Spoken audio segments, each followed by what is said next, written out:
Alors qu'un mouvement de grève lors des épreuves du sacro-saint baccalauréat fait frémir la France entière, que Patrick Balkany troll sans vergogne en laissant résonner sa sonnerie des tontons flingueurs en plein tribunal, Les cons, ça ose tout. Et c'est même à ça qu'on les reconnaît. et que Manuel Valls essuie une énième défaite politique à Barcelone, devenant le seul homme politique français à s'être clairement fait jeter de 2 pays différents, la saison 8 de Game of Thrones prenait fin et avec elle la série la plus commentée du moment. Je me pose alors cette question, le phénomène internet permet-il de produire une vraie analyse de Game of Thrones ? Nani ? Y a pas à tortiller du postérieur, la saison 8 de GOT s'est révélée comme étant l'un des phénomènes culturels les plus fascinants de la décennie.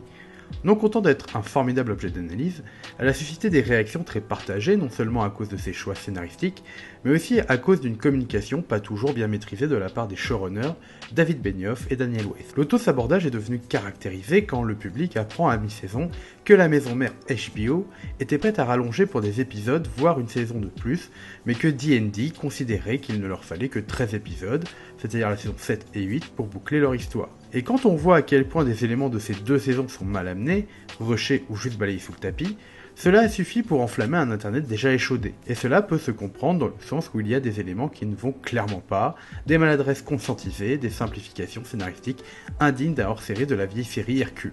Well, Danny kind of forgot about the Iron Fleet and Euron's forces.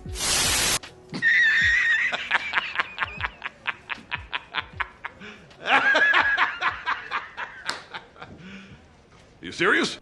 Ajoutez à cela des interviews diffusées post-épisode où les 2 showrunners justifient leur choix parfois de manière maladroite, et voilà qu'Internet demande la tête des 2 gredins, hurlant à l'incompétence, à l'autosabordage et à la bêtise caractérisée. Au point où des pétitions commencent à fleurir très vite, exigeant que l'on remake la saison 8 et que l'on interdise aux 2 compères d'aller faire leur nouvelle trilogie dans l'univers Star Wars. La critique se transforme rapidement en tribunal populaire appelant au sang, demandant la tête des responsables du massacre de leur série préférée. Le tribunal de cette saison 8 semble sans pitié et généralisé à tout l'Internet. Mais, Internet a-t-il raison ? Mais surtout, qui est Internet ? L'originalité de cette saison 8 est le suivi massif et les réactions qu'elle a provoquées sur les réseaux sociaux. YouTube, Twitter et Facebook sont devenus des lieux privilégiés d'expression où les gens échangeaient de manière intense autour des épisodes. Mais il faudrait être naïf pour penser que l'on a eu droit à des échanges uniquement constructifs et pertinents. Déjà, la rapidité de réaction du public est l'un des premiers problèmes que l'on peut soulever. Le suivi et la réaction étaient tellement massives et immédiates qu'Internet devenait un lieu hostile pour celui ne pouvant pas regarder l'épisode le jour même. Il est drôle de constater que s'il y avait une trêve tacite le lundi, à partir du mardi c'était le déchaînement de réactions. Et encore, ça c'était plutôt sur Facebook, car Twitter est devenu très vite un endroit hostile. Sans s'en rendre compte, les réseaux sociaux ont imposé un rythme de visionnage aux spectateurs, celui ne voulant pas se faire spoiler devant les éviter habilement ou bien céder. Même s'il y a quelque chose de beau à se dire que durant 6 semaines, près de 20 millions de personnes à travers le monde ont vécu une expérience commune autour de la série, ces modes de manifestation, eux, laissent songeurs. Parmi les différents réseaux, c'est bien Twitter qui a joué un rôle prépondérant, chacun pouvant manifester son ressenti ou exprimer son avis sur l'épisode. Le problème est que l'usage de Twitter rend difficile l'élaboration d'une critique constructive et l'échange d'analyses. Déjà par le nombre limité de 240 caractères, imposant une concision qui cadre mal avec l'élaboration d'une analyse construite. Cela n'empêcha pas certains de composer des threads intéressants, mais la forme même du média pose problème, car appelant naturellement à la simple expression d'un avis. Je remercie à ce propos Vipère qui m'a permis de lire des choses intéressantes au milieu du marasme généralisé de la twittosphère. Car cédant au modus operandi propre à ce réseau, beaucoup se sont contentés de donner un simple avis ou une opinion. Alors ce n'est pas le problème d'avoir un avis sur quelque chose, mais la plateforme, dans l'expression et les réponses permises, empêche, je trouve, la construction d'un véritable échange. Surtout dans l'optique où l'on décide de suivre l'ambiance générale qui était au troll, à l'avis tranché, au moi-je, à l'expression du soi, essayant de récupérer le plus de validation possible, suite à un bon mot ou un avis tellement tranché, t'as vu qu'il est vachement radical. Sans voir généraliser, et encore une fois, j'y ai trouvé des choses très bien. Twitter se compose malheureusement comme un espace d'expression du moins narcissique, où l'on estime que son avis est le plus important et le plus savant, que parce qu'on est soi, tout ce que l'on dit a forcément une valeur absolue, et attention à celui qui vous dit le contraire. Twitter est une plateforme d'échange d'opinions, mais une plateforme qui encourage malheureusement le clash, l'avis tranché, le bon mot ou la recherche de la reconnaissance des pairs. On m'a dit récemment de ne pas prendre au sérieux ce que l'on disait sur Twitter, et je trouve ça problématique. Twitter, comme n'importe quel réseau public, est un espace d'échange public où ce que l'on dit est lisible par tous, peut être conservé à jamais et laisse une trace. Ce n'est pas une parole anodine échangée avec des potes un soir d'apéro, c'est un espace d'expression commun à tous. Si certains sont sur un mode d'échange constructif et de partage, je regrette de voir une majorité céder à la facilité, sombrant rapidement dans le troll, le lol et l'excès, et empêchant l'élaboration d'échanges constructifs ou l'argumentation poussée. On se retrouve malheureusement pollué par cette masse d'avis venant de tous côtés. Alors attention, ne me confondez pas avec Raphaël Enthoven. Je ne condamne pas l'ensemble de Twitter et l'humour. Je dois reconnaître que les mêmes internets sur la saison 8 ont été parmi les plus drôles de la série. Mais Twitter parvient à rapidement créer un effet de meute où les gens se confortent entre eux dans leurs avis tranchés, condamnant collectivement celui qui n'est pas d'accord. Et personne n'en est totalement préservé. Mais le plus gros problème que j'ai eu n'est pas venu de Twitter, mais de YouTube, particulièrement du YouTube français. Si Twitter a toujours été un réseau social consacré à l'expression rapide d'une idée ou d'une opinion, YouTube apparaît comme une plateforme pouvant permettre l'élaboration d'analyses poussées, construites et intéressantes, avec des vidéastes prenant leur temps pour écrire un article de qualité et assez nuancé pour en relever toutes les subtilités.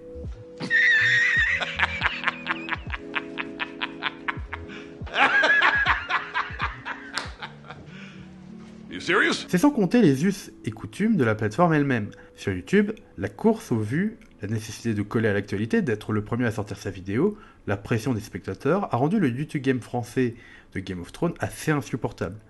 On a tout eu. La vidéo réaction devant l'épisode, les critiques ensuite, l'analyse face cam, le duo, tout cela sortait avec une rapidité déconcertante. Contrairement à un film où l'on ne sait pas forcément quand le vidéaste l'a vu, on savait qu'il ne pouvait y avoir qu'une latence de moins de 24 heures, voire au mieux de 48 heures, entre le visionnage et la critique. Et cette course à la vidéo, ça m'a bien emmerdé. Ça m'a bien emmerdé parce que si je regarde à mon échelle de youtubeur Leaks et FA2, je sais à peu près le temps qu'il faut pour écrire une analyse. Par exemple, il m'a fallu pas moins de 6 heures pour écrire l'analyse de l'épisode 5. Et je dis bien écrire simplement. Le tout pour une analyse malheureusement partielle de l'épisode. Alors peut-être que me prendre pour référence est peut-être illégitime, mais il y a quelque chose que je sais de par mon métier de professeur de philosophie. Analyser, ça prend du temps. Mais ça veut dire quoi, analyser ? Analyser, du grec analysis, qui veut dire délier, renvoie une action intellectuelle de décomposition d'un objet pour en distinguer les différents éléments qui le composent. Par exemple, lorsque vous faites une analyse de sang, cette analyse va rendre compte des différents éléments qui composent l'élément sang, les globules rouges, les plaquettes, les gamma-GT, les lymphocytes, etc. Dans ce liquide qui compose une unité réside une multitude de plus petites unités qui s'assemblent entre elles pour la former. L'analyse revient à découper les différents éléments d'un tout et à en rendre compte de manière individuelle, pour faire le lien entre ces différents éléments pour aboutir à une meilleure compréhension de ce même tout. Lorsque l'on analyse un texte de philosophie, par exemple, lorsque l'on fait une explication de texte, il faut rendre compte de l'argumentation, des procédés de style, des exemples, des concepts, des allégories, bref, d'un ensemble d'éléments qui fait l'objet texte. L'analyse découpe pour permettre une meilleure compréhension. Ce n'est pas simplement avoir un avis sur une chose, c'est une démarche où l'esprit compénètre une chose pour mieux la connaître. Et une bonne analyse, ça prend du temps. Ce n'est pas simplement balancer quelques éléments par-ci par-là, ni paraphraser ce que l'on voit ou lit. La critique d'œuvre nécessite cette démarche d'analyse en prenant en compte la spécificité du médium étudié. On ne fait pas de l'analyse littéraire comme on fait de l'analyse philosophique ou cinématographique, car chaque médium a ses propres codes, ses propres techniques et ses spécificités. Ce n'est qu'après la démarche d'analyse que l'on peut opérer une synthèse des différents éléments pour poser un jugement construit sur l'œuvre. Après, il peut y avoir différents niveaux d'analyse. On n'est pas obligé de tous proposer le même niveau. Ça, il n'y a aucun problème. Non, ce qui m'embête, c'est lorsque l'on propose quelque chose qui se dit analyse, mais qui ne l'est pas, ou que l'on s'arrête simplement à un commentaire du scénario, la cohérence devenant la nouvelle valeur de référence absolue pour juger de la qualité d'une œuvre audiovisuelle. Et je dis audiovisuelle car si l'on parle ici d'une série, cette dernière a su acquérir une dimension cinématographique indéniable. Or, la narration, le scénario, n'est qu'un élément de l'objet audiovisuel, car dans une analyse, les plans, le montage, les décors, les costumes et la musique s'ajoutent en tant qu'éléments signifiants qu'il faut analyser conjointement pour produire une analyse convenable. Se borner au scénario, ce n'est finalement que proposer une analyse parcellaire de l'œuvre. Or, c'est ce que malheureusement beaucoup ont fait sur YouTube, comme sur le reste d'Internet. La faute en revient à un système économique où il faut être le premier à publier sa vidéo, être dans l'urgence de l'actualité et choisir des thèmes sexy qui plaisent au public qui viennent voir votre vidéo. L'autre problème que j'ai vient non pas des vidéastes cette fois, mais du public YouTube qui cherche moins un avis construit qu'une autorité critique ou une validation de sa propre opinion par une figure tutélaire.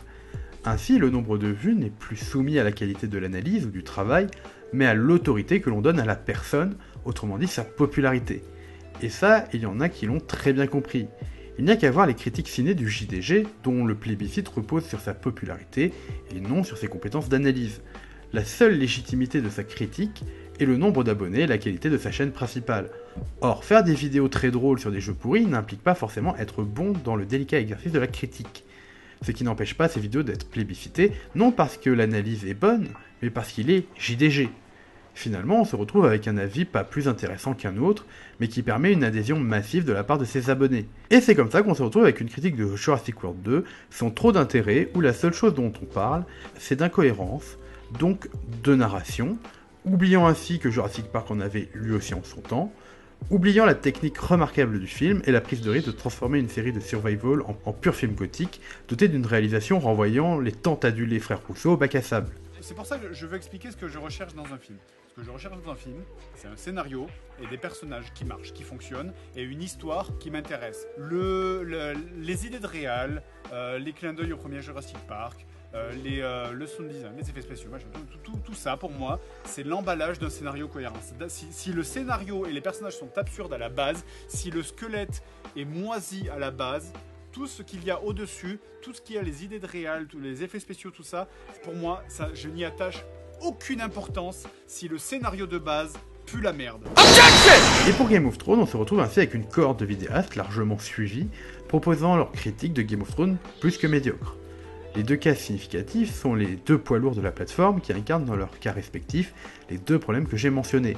D'un côté, on a le Chafotaku qui propose des reviews face cam sans préparation, à chaud, et qui nous gratifie de son avis d'artiste. Le problème n'est pas qu'il fasse une critique de Game of Thrones, alors qu'il est spécialisé dans les mangas, ça il n'y a aucun souci. Le problème est que le chef, c'est un peu cet élève très doué mais turbulent au fond de la classe, qui fait de la provoque après s'être envoyé sa petite bro-burger à la pause de 10 heures. C'est parfois bon, parfois intéressant, mais ça manque de structure, ça balance des avis sans argument, comme une poissonnière de Ménilmontant, ou passe carrément à côté d'éléments importants. Mais ce n'est pas grave, car ce que le spectateur vient chercher, c'est un personnage, une figure patronne dont l'avis est important, avis qui n'est pas pris pour lui-même, mais que l'on considère à l'aune de celui qui l'énonce. Que cet épisode m'a un peu énervé, il y a eu 2-3 scènes qui m'ont un peu vénère. À un moment donné, est-ce que Sansa Stark, elle sert à quelque chose? Moi je me pose la question. À part se plaindre, faire la gueule et se faire victimiser, est-ce qu'elle sert à quelque chose, bordel de merde? Au moins, il faut lui reconnaître que ce côté putaclic et d'absence de travail d'analyse en amont, il l'assume. Ce qui ne le légitime pas pour autant. Mais comme il le dit, on l'accepte. Or, dire que l'on reconnaît quelque chose ne nous en légitime pas plus. Et de là à dire qu'il est devenu parole d'évangile pour beaucoup, il n'y a qu'un pas. Je m'interroge sur la qualité que l'on reconnaît à ces analyses. Parce que finalement, donner son avis juste après avoir vu l'épisode, ça tout le monde peut le faire. Et je m'interroge sur cette question de la plus-value. Pourquoi regardons-nous des vidéos? Pourquoi regardons-nous certains youtubeurs plutôt que d'autres? Est-ce simplement parce qu'ils incarnent une figure que l'on aime bien, ou parce que leur avis compte pour nous, parce qu'il est intéressant, parce qu'il est construit? Où est la plus-value? Qu'est-ce qui fait que finalement il est plus intéressant de regarder une vidéo que d'en discuter avec un collègue ou un ami? Et quand je regarde le chef Otaku et ses critiques de Game of Thrones, je ne retrouve pas cette plus-value, et c'est bien dommage. De l'autre côté, on a le Captain Popcorn, pape incontesté de la critique de séries geek du YouTube français. Alors là, c'est un peu plus délicat. Il ne s'agit pas simplement de démonter gratuitement le travail de quelqu'un, mais d'en soulever les problèmes. Et le problème tient dans le titre de ses vidéos.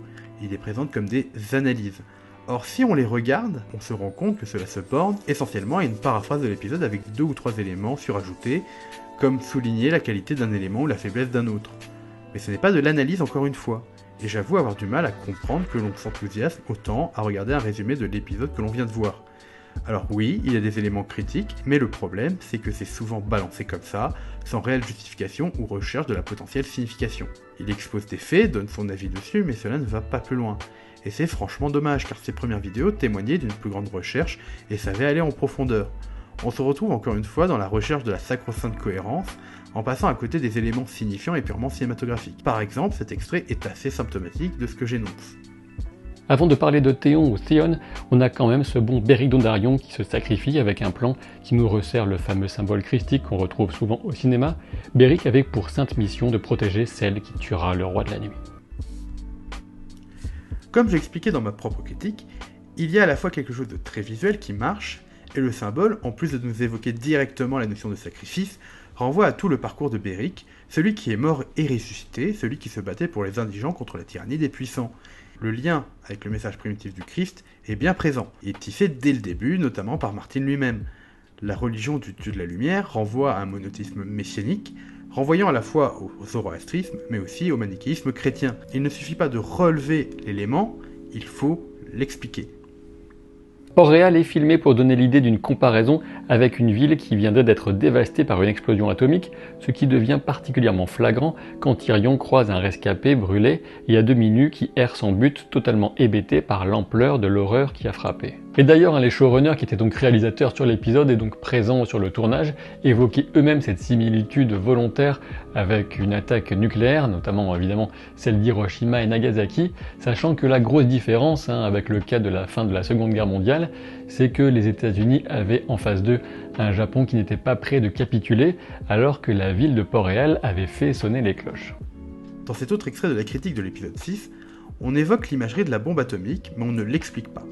Or, si on peut trouver cela maladroit, une vraie analyse serait capable de justifier ce parti pris. La bombe atomique, c'est l'utilisation d'une puissance brute et démesurée pour soumettre définitivement toute une nation, tout en envoyant un message clair à ses rivaux. Quand les Américains utilisent la bombe à Hiroshima et Nagasaki, c'est autant pour soumettre le Japon que pour faire une démonstration de force à un Staline devenu le premier rival des États-Unis. On reste globalement très en surface sans jamais vraiment aller en profondeur, et c'est bien dommage en sachant qu'il est capable de beaucoup mieux, tout en pouvant capter un large public. De plus, il fait partie de ces youtubeurs ayant poussé trop loin la théorisation. La théorisation à outrance est un des éléments qui a beaucoup fait souffrir cette saison 8, créant chez les théoriciens une attente parfois démesurée ou une déception lorsqu'ils voyaient leur théorie ne pas être validée par la série, au point où parfois certains trouvaient leur théorie plus intéressante que le scénario choisi. Captain Popcorn, dans sa vidéo théorie de l'épisode 3, avait tenté ce malheureux exercice d'écrire lui-même l'intrigue globale de l'épisode. À son crédit, il reconnaît lui-même le caractère casse-gueule de l'exercice et regrette de s'y être livré. Mais il y a là un problème d'appropriation de l'œuvre, celle-ci n'appartenant plus à ceux qui l'élaborent, mais à un public devenu gardien du temple, observant et scrutant attentivement le moindre élément en espérant que cela entre dans leurs attentes ou leur conception de la série. On voit ainsi fleurir des pétitions pour refaire la saison 8, les gens estimant être particulièrement déçus, voire scandalisés du travail de Benioff et Weiss. On s'insurge par rapport à la trajectoire de Jaime qui revient vers sa sœur à la fin, on s'insurge contre le parcours de Daenerys, bref, et on gueule contre Sansa. Bref, il ne s'agit plus ici de dire que la saison 8 a des défauts parce qu'objectivement elle en a, mais on exige que l'œuvre corresponde à nos attentes, à notre vision de la série. Or, c'est oublier qu'un public est composé d'individus ayant des opinions diverses, les uns n'étant pas forcément d'accord avec les autres. Quelle légitimité a le public qui demande de refaire la saison 8, plus que l'autre partie satisfaite de cette fin? Le problème est que dans notre société hypermoderne, comme l'appelle Gilles Lipovetsky, le narcissisme des individus est tel que l'on cherche du sur-mesure, le monde devant s'adapter à nous, à nos attentes et à nos désirs. C'est devenu un droit légitimé par la société de consommation qui s'appuie justement sur cette proposition d'un sur-mesure généralisé, l'ensemble du système et des plateformes devant s'adapter à un individu roi devenu valeur sacrée. Cette exigence, on l'a retrouvée il y a quelque temps dans le débat complètement pété sur la difficulté dans le jeu Sekiro. Comment? Je viens de me faire tuer par un poulet. Putain de merde! Certains exigeant un mode facile au nom de l'accessibilité pour tous. Or, il y a une différence entre suggérer la possibilité et exiger, qui renvoie à la notion d'un devoir moral. Les auteurs doivent répondre aux attentes du public. Or, une œuvre qui n'y répond pas de la manière la plus large possible sera forcément clivante, car elle ne pourra pas satisfaire la totalité du public. Tout dans l'industrie du jeu vidéo comme du cinéma, un espèce de lissage généralisé où l'on tente de s'adresser à tous, excluant toute prise de risque qui pourrait déplaire. Enfin, il y a un dernier problème, le rôle d'Internet lui-même et son fonctionnement. En mettant les individus en lien constant et immédiat, il est très facile pour les individus de se regrouper rapidement en bande, partageant les mêmes avis et les mêmes attentes. Si cela est très beau sur le papier, on se rend vite compte qu'Internet permet une visibilité immense à un groupe qui saura se mobiliser plus intensément et plus bruyamment que les autres.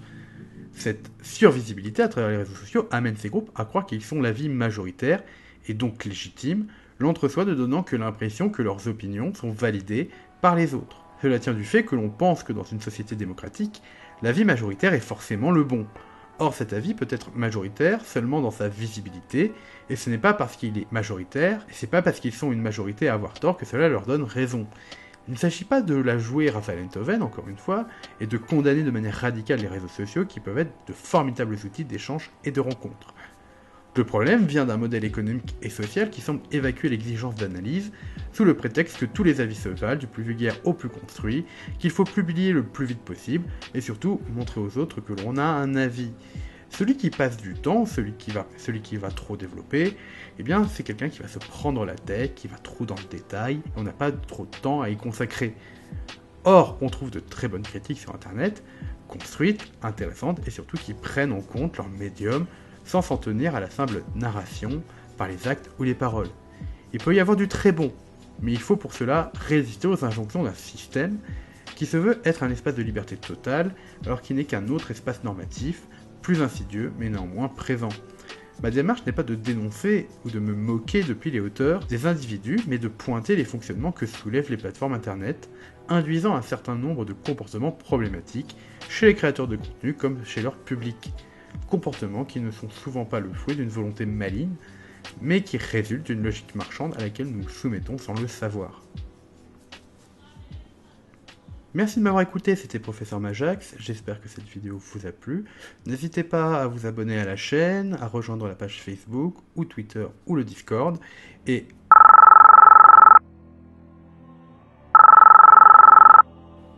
Oui, allô? Oui?